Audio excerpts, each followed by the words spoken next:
Hello everyone, this is Shubhajit Ghosh, first year MBBS student from IPGME or NSSKM hospital Kolkata.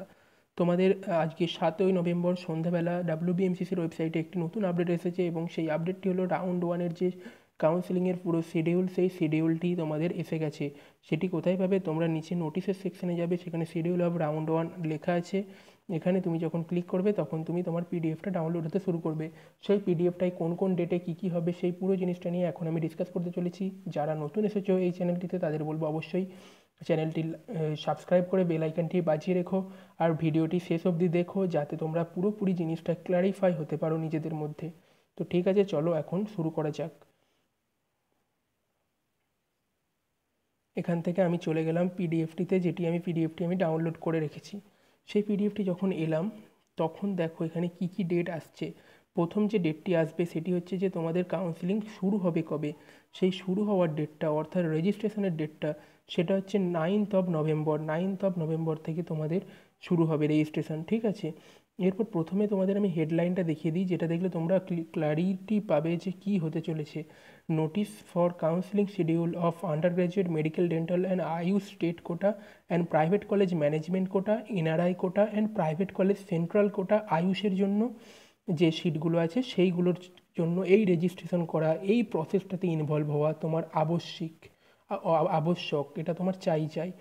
এরপর দেখো তোমাদের যে জিনিসটা বললাম আমি, যে 9th of November থেকে তোমাদের কি শুরু হচ্ছে, ইভেন্টটা কি, one time online enrolment and one time payment of the counselling fee online by the eligible and qualified candidate through NEET UG 2020। অর্থাৎ যারা নিটের যাদের র্যাঙ্ক কার্ডটা দেখবে বা রেজাল্টটা দেখবে, সেটাতে দেখবে যে তোমরা এলিজিবল কিনা সেটা তোমরা দেখবে। অর্থাৎ সামথিং 100 কত নাম্বার পেলে তোমরা এলিজিবল হও, 50%, 45% ক্যাটাগরি ওয়াইজ আছে, সেইটা হলে তোমরা এটার জন্য এলিজিবল।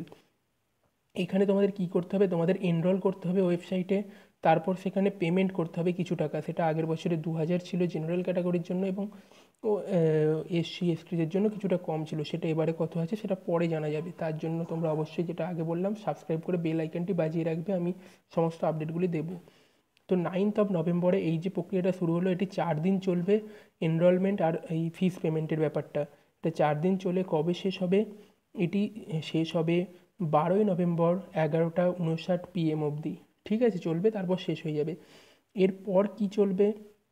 অর্থাৎ তুমি এনরোল করে দিলে, তুমি পেমেন্ট করে দিলে, তারপর তোমার কাছে 10ই নভেম্বর নেক্সট অপশানটা অ্যাভেলেবেল থাকবে। অর্থাৎ এই যে ওপরে প্রথম অপশানটা যেটা দেখলে 9th of November থেকে 12th of November অবধি চললো, এর পরের অপশানটি, এর পরের অপশান বলছি, পরের স্টেপটি, পরের যে স্টেপটি, সেই স্টেপটি অ্যাপিয়ার হবে তোমার প্রোফাইলে 10ই নভেম্বর থেকে। অর্থাৎ তুমি যদি 10ই নভেম্বর প্রথমে এই ফিস পেমেন্টটি করো, তাহলে সেদিনই তুমি এই পরের স্টেপে নিজেকে ইনভলভ করতে পারবে, ঠিক আছে। তো এরপর সেই স্টেপটা কি, ওয়ান টাইম অনলাইন রেজিস্ট্রেশন করতে হবে। এখানে হয়তো কিছু তোমাকে ডকুমেন্টস আপলোড করতে হতে পারে। তারপর রাউন্ড ওয়ানের choice filling and saving of the filled choices online in order to preference by the successfully paid candidates. যারা তোমরা ফিস পেমেন্ট করে দিয়েছো আগে, তারা রাউন্ড ওয়ানের জন্য চয়েস ফিলিং এবং চয়েস লকিংয়ের সুযোগটি এখানে পাবে। সেটা চলবে তোমাদের 12ই নভেম্বর 11টা 59 PM অবধি, ঠিক আছে। তারপর রাউন্ড ওয়ানের অনলাইন চয়েস লকিং, আগেরটা ছিল চয়েস ফিলিং, এরপরে চয়েস লকিংটা আলাদা করে দিয়েছে। চয়েস লকিংটাও দেখো ওই 12ই নভেম্বর থেকে শুরু হচ্ছে, 12ই November 2020, from 10 PM of 12th November 2020 till 11.59 PM of 12th November of 2020। অর্থাৎ 10টা থেকে 12টা অবধি জাস্ট টাইম থাকবে। এটা কোনো এরকম ব্যাপার নেই যে মাত্র 2 ঘন্টা টাইম, আমার যদি সার্ভার ডাউন থাকে এটসেট্রা তোমরা এখন বলতে পারো, কোনো নেই। তোমরা যদি শুধু চয়েস ফিলিং করে রাখো, পরে চয়েস লকিং অটোমেটিক্যালি হয়ে যায়, সেটা এখানে বলেছে দেখো। Round one online choice locking of the saved choices in order to preference by the successfully registered candidates. Choice once locked cannot be modified. If candidate fails to lock choices, then system shall auto lock such choices after the choice locking period is over। অর্থাৎ তুমি যদি choice feel করে save করে রেখে দাও, তাহলে সেটা তুমি যদি এই 10টা থেকে 12টার মধ্যে তুমি যদি না করতে পারো চয়েস লকিং, তাহলে সেটা তোমার অটোমেটিক্যালি চয়েস লক হয়ে যাবে। সরি, এখানে 2 ঘন্টা না, এখানে সকাল 10টা থেকে রাত 12টা অবধি টাইম দিয়েছে সেই 12ই নভেম্বর, তার মানে অনেকটাই টাইম আছে। তো ঠিক আছে, সেটা নিয়ে কোনো চিন্তার ব্যাপার কিছু নেই। তো এই অবধি গেল 12ই নভেম্বর অবধি সমস্ত কিছু ঘটনাবলী, যেগুলো তোমার সাথে তুমি যেগুলো করবে, যেগুলোতে ইনভলভ হবে। এরপর চলে আসছি 13th of November। 13ই নভেম্বরে কী আসছে? Publication of the enrolled and successfully paid candidate list for WBUG 2020 counselling. তার মানে এটি তোমাদের র্যাঙ্ক, স্টেট র্যাঙ্ক, যেটার জন্য তোমরা ওয়েট করে আছো, সেই স্টেট র্যাঙ্কটি আসছে 13ই নভেম্বর।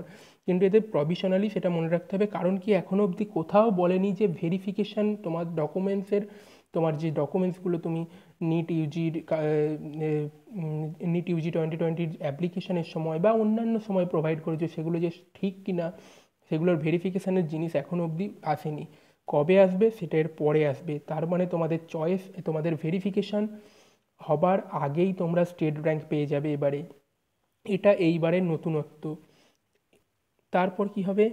তারপর এই যে তুমি তোমার র্যাঙ্ক লিস্টটি পেয়ে যাবে স্টেট র্যাঙ্কে, তারপর publication of the allotment result of round 1। অর্থাৎ তোমরা যে চয়েস ফিল করেছিলে, সেই চয়েসগুলো অনুযায়ী তোমার কোন কলেজটায় অ্যালট হলো, সেই অ্যালটমেন্ট লেটার তুমি পাবে 16ই নভেম্বর 2020, সন্ধে 6টার পর। ঠিক আছে? তারপরে 6 নম্বর পয়েন্টে কী আছে? The verification of the original documents of the NRI candidate centrally at স্বাস্থ্য ভবন। তো এনআরআই ক্যান্ডিডেট যারা, তাদের জন্য স্বাস্থ্য ভবনে গিয়ে করতে হবে ভেরিফিকেশান তাদের অরিজিনাল ডকুমেন্টসের, 17ই নভেম্বর 10টা থেকে 4টের মধ্যে। এরপর আমরা 7 নম্বর পয়েন্টটিতে আসি, মোস্ট ইম্পর্ট্যান্ট পয়েন্ট যেটা। 7 নম্বর পয়েন্টটা ভালো করে দেখবে। The physical reporting of the allotted candidate. তার মানে যারা অ্যালট হলে 16ই নভেম্বর সন্ধ্যে 6টার পর অ্যালটমেন্ট লেটারটা ডাউনলোড করতে পারবে ওয়েবসাইট থেকে। তারপর সেই ক্যান্ডিডেটদের জন্য to the respective allotted college along with fee আর original documents and bond for admission after successful document verification. তার মানে কি?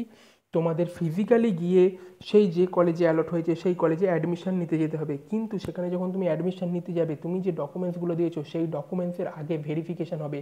সামনে একটি টেবিল থাকবে যেখানে তোমার ডকুমেন্টসের ভেরিফিকেশান হবে, সেখান থেকে একটি স্লিপ বেরোবে। সেই স্লিপটি ডকুমেন্ট ভেরিফিকেশান তোমার সাকসেসফুল হয়েছে সেখানে লেখা থাকবে। তারপর তোমার যে সেটা ভেরিফিকেশান হয়ে গেছে সেটা যখন লেখা থাকবে, সেই স্লিপটি নিয়ে তুমি তারপরে সামনে আরেকটি টেবিল থাকবে, সেখানে যাবে, সেখানে গিয়ে তুমি অ্যাডমিশান নেবে। সেখানে তোমার অ্যাডমিশান ফিস পেমেন্ট করতে হবে এবং অবশ্যই যে বন্ডটি তোমাদের লাগে 1 লাখ টাকার বন্ড, এটা কোনো 1 লাখ টাকা তোমায় নিয়ে যেতে হয় না। কোর্ট থেকে 10 টাকা স্ট্যাম্প পেপারে বন্ড করে আনতে হয়, যে তুমি যদি ছেড়ে দাও তাহলে এই টাকাটা পে করবে পরে। সেই নিয়ে ভিডিও আছে, তোমরা চ্যানেলে দেখতে পারো। তো যাই হোক, এই জিনিসটা টোটাল হবে একই সাথে, অর্থাৎ তোমার ভেরিফিকেশান হবে এবং কলেজে ভর্তি হবে, এই দুটো প্রক্রিয়াই তোমার একই সাথে হবে। এই দুটো প্রক্রিয়া হবে 17ই আর 18ই নভেম্বর। ঠিক আছে? 10টা থেকে 4টে, এই হচ্ছে টাইম জোন। তাহলে এই দুদিন হলো অ্যাডমিশান এবং ভেরিফিকেশান, এই দুটো মিলিয়ে এই দুটো প্রক্রিয়াই হবে এই দুদিনে। If the candidate fails during documents verification then the allotment shall be cancelled. অর্থাৎ যদি তুমি ভেরিফাইড না হও, সাকসেসফুলি ভেরিফাইড না হও, তাহলে তোমার অ্যালটেড হওয়ার সত্ত্বেও তুমি সেখানে অ্যাডমিশান নিতে পারবে না। বুঝে গেল? ধরো তুমি ফিল আপ করেছো ওবিসি, ঠিক আছে? ওবিসি ফিল আপ করেছো, এবার ওবিসি ক্যাটাগরিতে তুমি সিট পেয়েছো, ওবিসির সিট পেয়েছো। এবার সেখানে গিয়ে দেখা গেলো ওবিসির তোমার যে সার্টিফিকেটটি সেটি ভেরিফাই হলো না, সেটা আনসাকসেসফুল টু বি ভেরিফাইড। তাহলে তোমার কি হবে? তোমার কিন্তু ফার্স্ট রাউন্ডে তুমি আর অ্যাডমিশান নিতে পারবে না। তুমি সেটি অবশ্যই রেকটিফাই করে সেকেন্ড রাউন্ডে হয়তো করতে পারো, সেগুলো স্টেপগুলো পরে নিশ্চয়ই বলবে কোথাও না কোথাও এর কি হবে না হবে। তো আমি তোমাকে জাস্ট এক্সাম্পল এটা বলে দিলাম। এই জিনিসটা হবে যদি যারা ভেরিফাইড হতে পারবে না তাদের সাথে। এই সংখ্যাটা খুবই কমই হবে আমি আশা করব, কারণ কেউ একজন ভালো র্যাঙ্ক করে যদি না পেতে পারে, তার জন্য সেটা দুঃখের আর কিছু হতে পারে না তার থেকে। তারপর দেখো, the candidate may be considered in the subsequent round with necessary modification of candidate as per documents verification. যেটা বললাম আমি তোমায়, যে তার পরের রাউন্ডগুলোতে পার্টিসিপেট করতে পারে সেই জিনিসগুলোকে রেকটিফাই করে নিয়ে। However, if it is found the candidate has deliberately tried to provide misinformation or falsification or fabrication of documents or obtained unfair means, then the candidature shall be cancelled at once and the candidate cannot participate further in counseling process। তার মানে দেখো এখানে অনেকে থাকে যে domicile অন্য অন্য রাজ্যের, কিন্তু এই রাজ্যে যা হোক করে তারা অ্যাডমিশন নিতে চায়, কারণ এই রাজ্যের কাট অফটা একটু কম যায় অন্য রাজ্যের থেকে। তো সেক্ষেত্রে ফলস ডোমিসাইল ইস্যু করাতে পারে। এই সব জিনিসগুলো যদি ওদের চোখে একবার ধরা পড়ে যায়, সেক্ষেত্রে তাদের আর কোনো চান্স থাকবে না কিন্তু এইভাবে বারবার ফলস ডকুমেন্টস দিয়ে নিজেকে ভেরিফাইড করানো। তো ঠিক আছে, এই গেল তোমাদের পুরো টাইম জোন ওয়াইজ যে নোটিশটি দিয়েছে সেটা, অর্থাৎ ফার্স্ট রাউন্ডের কাউন্সিলিং অবধি তোমাদের 17 এবং 18ই নভেম্বর অবধি প্রক্রিয়াগুলো সম্পূর্ণ এই পিডিএফে ছিল, সেটি তোমাদের আমি বললাম। এরপর সেকেন্ড রাউন্ডের কাউন্সিলিং হবে, তারপর মপ আপ রাউন্ড হবে, এর পুরো প্রক্রিয়াগুলো পরপর এই ওয়েবসাইটেই পিডিএফ আকারে এইভাবে আপলোড হবে ওই একই সেকশানে। তো তোমরা সেই জায়গাটি ফলো করো এবং অবশ্যই আমাকে নিচে কমেন্ট সেকশানে জিজ্ঞাসা করো যে তোমাদের কোনো কোয়েরি আছে কি না। আর তোমাদের আরেকটা কথা বলি, যে কোয়েরিগুলো আমাকে বারবার জিজ্ঞাসা করছো কিন্তু তোমরা অতটা স্যাটিসফাইড হচ্ছে না বা অতটা বিশ্বাসযোগ্যতা অর্জন করতে আমি হয়তো পারিনি তোমাদের কাছে, তাদের বলবো WBMCCর হেল্প ডেস্কে যে 3টে ফোন নাম্বার আছে এবং একটি ইমেল আইডি আছে, সেইখানে তোমরা ডাইরেক্ট ইমেল করে বা ফোন করে জানতে পারো। তারা সবচেয়ে অথেন্টিক জিনিস বলতে পারবে তোমাদের, এবং তোমরা সেটা কল রেকর্ডও করে রাখতে পারো। ভবিষ্যতে গিয়ে যদি তোমাদের সেই একই প্রক্রিয়া ওদের কথা অনুযায়ী তুমি গিয়ে ওখানে গেলে দিয়ে যদি তোমার না মানে, তুমি তখন ওখানে কল রেকর্ডিং শোনাতে পারো। ঠিক আছে, তো এইভাবে তোমরা এগিয়ে চলো। আমি তোমাদের পাশে ছিলাম, পাশে আছি এখনও। কোনো ডাউট হলে অবশ্যই বলবে। চলো এখনকার জন্য টাটা, আবার দেখা হবে পরবর্তী একটি ভিডিওতে। এরকমই তোমাদের হেল্প হবে সেই ভিডিওতেও আশা করছি।